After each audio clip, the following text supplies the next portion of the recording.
के उद्घाटन के लिए एक समारोह रखा। पार्टी में ऐसा रॉकेट बम फोड़ेंगे कि पूरा शहर जान जाएगा कि मस्क नहीं मस्त ही असली रॉकेट मैन है। साइंटिस्ट रॉकेट लेके आया। ये कितना ऊपर जाएगा? सर इसका कुल वजन 20 किलोग्राम है, जिसमें से 10 किलोग्राम का बारूद इसको ऊपर ले जाने के काम आएगा। इसको डिजाइन ऐसे किया है कि हर सेकंड 1 किलोग्राम बारूद जलेगा, जो 250 न्यूटन का थ्रस्ट जनरेट करेगा। मैं सब समझ गया। रॉकेट पे ग्रेविटी की वजह से 200 न्यूटन का फोर्स नीचे लगेगा और थ्रस्ट की वजह से 250 न्यूटन का ऊपर, तो कुल फोर्स ऊपर की तरफ 50 न्यूटन होगी। F is equal to mass into acceleration से एक्सेलरेशन आ जाएगा 5/2 मीटर पर सेकंड स्क्वायर। अब क्योंकि बारूद 10 किलोग्राम है, जो हर सेकंड 1 किलोग्राम जलता है, तो ये एक्सेलरेशन 10 सेकंड तक लगेगा। इक्वेशन ऑफ मोशन में वैल्यूज रख के एलन मस्क ने डिस्टेंस निकाल लिया 125 मीटर। लेकिन सर इसमें एक गलती है। हाँ पता है। अभी यहाँ थ्रस्ट तो खत्म हो गया, पर मोशन की इस इक्वेशन से अभी भी रॉकेट के पास 25 मीटर पर सेकंड की वेलोसिटी होगी, जिससे ये 31.25 मीटर और ऊपर जाएगा, यानी कुल 156.25 मीटर। मस्त ने आओ देखा ना ताओ और रॉकेट लॉन्च कर दिया।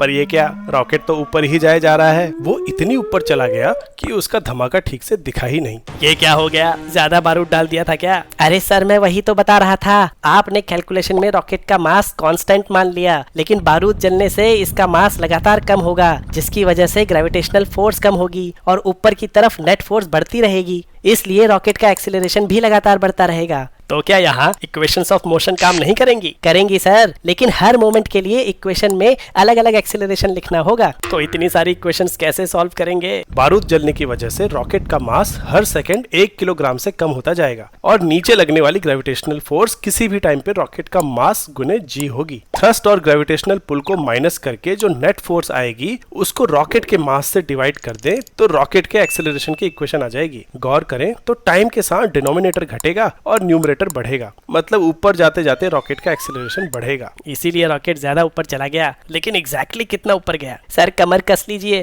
कैलकुलस इस्तेमाल होने वाली है। डिस्टेंस से पहले वेलोसिटी निकालनी होगी फर्स्ट इक्वेशन ऑफ मोशन से, जिसको ऐसे इंटीग्रल फॉर्म में भी लिख सकते हैं। अगर एक्सेलरेशन कांस्टेंट है तो ये इक्वेशन नॉर्मल इक्वेशन में कन्वर्ट हो जाएगी, लेकिन हमारे केस में एक्सेलरेशन टाइम का फंक्शन है और इनिशियल वेलोसिटी 0 है, इसलिए वेलोसिटी की ये इंटीग्रल इक्वेशन बनेगी। अब इस इक्वेशन को अगर लॉन्च के टाइम से किसी भी टाइम t तक इंटीग्रेट करें तो हमें रॉकेट की उस टाइम पे वेलोसिटी मिल जाएगी और इस वेलोसिटी को फिर से इंटीग्रेट करके रॉकेट की हाइट आ जाएगी। क्योंकि बारूद 10 सेकंड तक जलेगा तो यहाँ t को 10 रख के रॉकेट 10 सेकंड बाद कितना ऊपर गया और वहां उसकी वेलोसिटी कितनी होगी, दोनों निकाल सकते हैं। रियल लाइफ में चीजें इतनी कॉम्प्लिकेटेड क्यों होती हैं? लेकिन ये भी तो देखो कि अगर इंटीग्रेशन आता है तो रियल लाइफ की कितनी प्रॉब्लम्स सॉल्व कर सकते हैं। क्या तुम ये इक्वेशन सॉल्व कर सकते हो?